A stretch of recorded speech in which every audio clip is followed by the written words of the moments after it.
Ako nga po pala si Junjun Perez ng Dreambird Game Farm. So, ayun sir, nabalita kasi namin na mga imported yung kanilang mga linyada dito. Bakit imported sir yung napili yung linyada dito?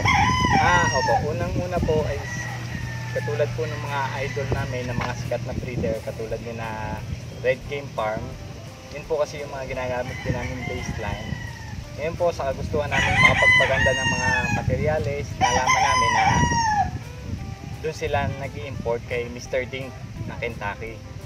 Ngayon ay dumirekta na po kami kasi isang alagaan lang din naman po, isang konsumo ng patoka. Gusto po namin ang may share din namin ay yung may quality. Anong dito sir sa farm nyo, anong pinaka-signature line niyo? Yung kay Mr. Ding po na 5K line at saka po radio. Ilang head ang plano nyong i-produce sa isang season mga boss? Siguro po next year magpo-produce kami ng 5 to 700 heads. Kasi nung naranasan namin itong last year, medyo pinulang kasi kami at marami nag-a-acquire sa amin. Gusto lang din namin makapag-share ng mas marami, kaya dadagdagan namin ngayong year. Sa estimate po ninyo, ilang head po ng laman ng inyong cording area? Sa cording area po sa ngayon ay po next year, mag-expand kami, magdadagdag pa kami ng mga another 500 na dito para sa cording. Narito ho tayo sa Barangay Balele sa Tanawan, Batangas. Dito po sa Dreambird Game Farm. Marami po silang mga pang-out dito. Yan, kung mapapansin po ninyo ay puro pula ang kanyang mga manok dito. Ito po ang bloodline po ng kanyang mga manok dito ay 5K sweater galing kay Dingper at Golden Boy. Yan lang po ang kanyang mga linyado dito. Yan. Puro pula ho. Doon sa mga naghahanap ng mga quality at imported na materyales ay isa ho are Dreambird Game Farm i-recommend ko sa inyo. Yan, halos lahat ho ay pula ang manok dito. Yan, mga 5K sweater lines at Golden Boy. Yan. May mga imported ho dito na mga pwedeng pang materyales. Yan. At ang presyo ho ng mga imported dito ay nasa 10K to 15,000 daw po. Yan. Meron po sila dito mga process, ang presyo ay 6.5. Ito namang mga nasa bandang itong unahan, ito ang kanilang mga personal na isasali sa exam. Yan, may patapitak sila dito ng tipi pang exam nila sa darating na 11 stag. Ito pong video sa isa.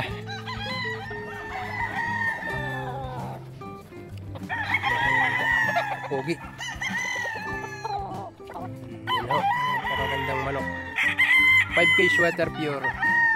Ang mga materials nila dito ay galing kay Dingper. Yan, imported po.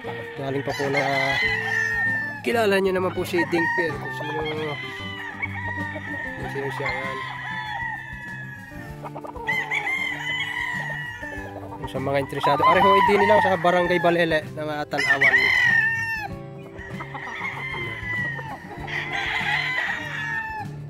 Maganda. Mga local national. Mamaya po i-video natin yung early bird nila. Mga local national. Ito.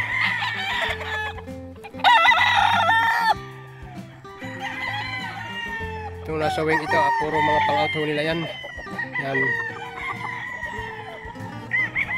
Naimbita ho tayo dito ni Boss Arenan dahil marami nga po siyang pang-out dito. Nagaya ho nito, yan ang pang-out niya ho. Quality.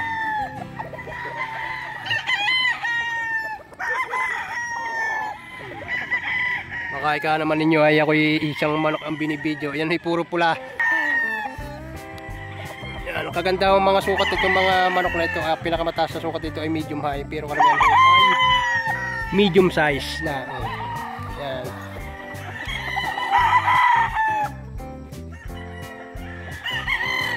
The home of sweater mga boss.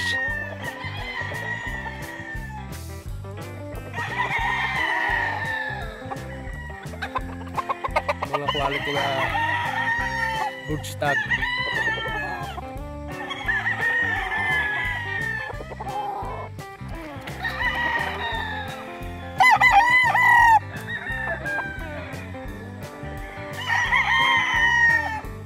Yung mga binibidyo ko, itong mga pure na 5-piece sweater. Mga quality. Ano ang klase ng mga materialis nila dito. Isa natin para makita ninyo. Pareho ang binansagan na the home of sweater dito sa Tanawan. Ang Dreambird din po mga boss.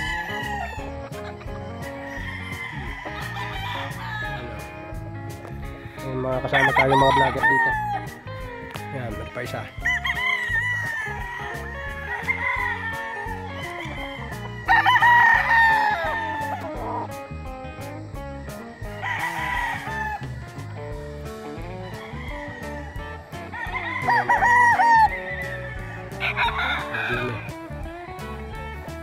Puro pula kanilang mga nakatambang dito. Nakatuwa.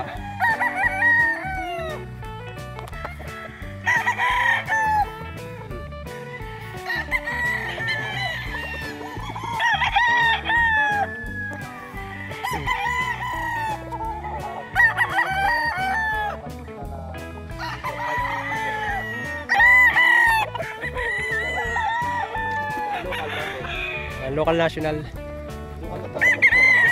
Do.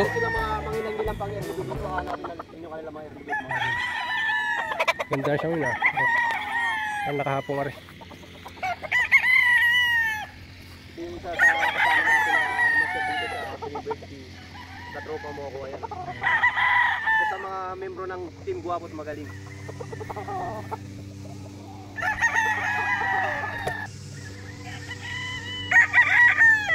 Yung mga boss, yun local national banded mga boss.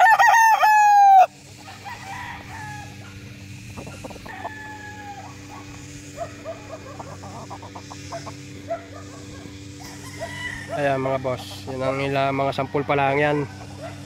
Ang kanilang mga alagang anak dito. Yan, hanggang doon sa dulong iyon. Yan, puro pula rin na nakatambang 5-piece sweater, may crosses. Ang presyo ay mayroong 6.5. Meron makukuha dito, presyo ay 6.5. Early bird banded sa dulong iyon, puntahan natin. Ayan mga idol, isa sa pinaka-napusuhan ko dito sa kanilang farm. Ito, napaka-pogi na. Ang ganda pa ng katawan, confirmation, body confirmation. Ayan o, balansyadong. Bandirado. Bandirado. Pure na 5-piece sweater. 5-piece sweater, kita mo kahit bata pa siya. Nakita niyo yung hugis ng katawan. Bulto katawan.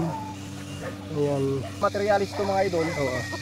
Dahil imported sila, kaya medyo ganun nagre-range yung kanya. At saka mababa na yun kumpara sa ibang mga farm. Biruin mo yung kanilang pure is 10K lang. Makakakuha ka na ng pang-materialis. Kaya, nakarin natin. So, Man dito naman sa parting ito mga boss yan. 8,000 man dito ang isa. Hanggang 6.5 yan. Yan o, handa o. Yan, naglalaro ito sa 6.5 hanggang 8K. Yan.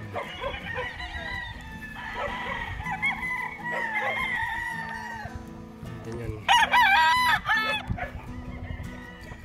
Sa mukha.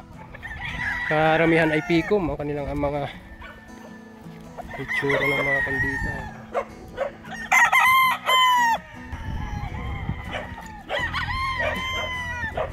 Meron tayo kasama dito ang isang ang kasama natin vlogger dito ay 4. Ayan yung mababait yung nandito. Ayan.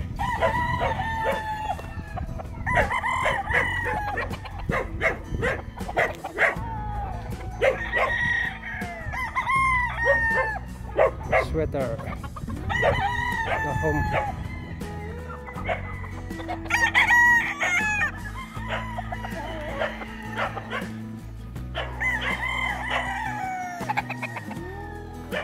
Ito yung mga pan 6.5 nila mga boss. Yan, mga nasa 4 to 6 months ito. Yan, mga pan 6.5 nila yan.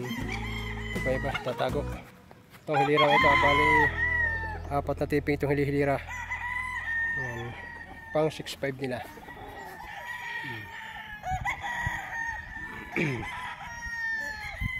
Itong mga early bird dito mga boss, mga pang-out nila ito. Early bird banded. Saan natin dito, ayan ah. Ang kanila namang linyada dito ay dalawang klase ang kanilang pinararami. 5K sweater lang at saka golden boy. Yun lang ang mga linyada nila dito. Nakarami nila.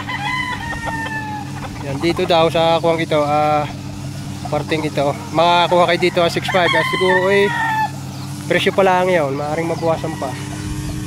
Ayan maya natin ibibidget, medyo mainit-init na yun. Ito yung sample nila.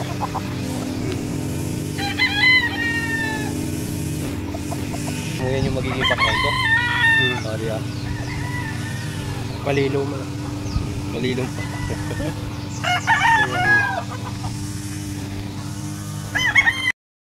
Ayan mga boss, yung mga materials. Ito daw ay galing kay Boss Paulo Malbar. Yan, isa sa mga pulit. Mga Dreambird.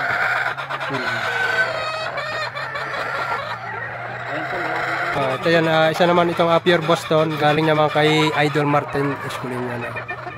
Kay Sir Martin. Pure Boston. Ganda.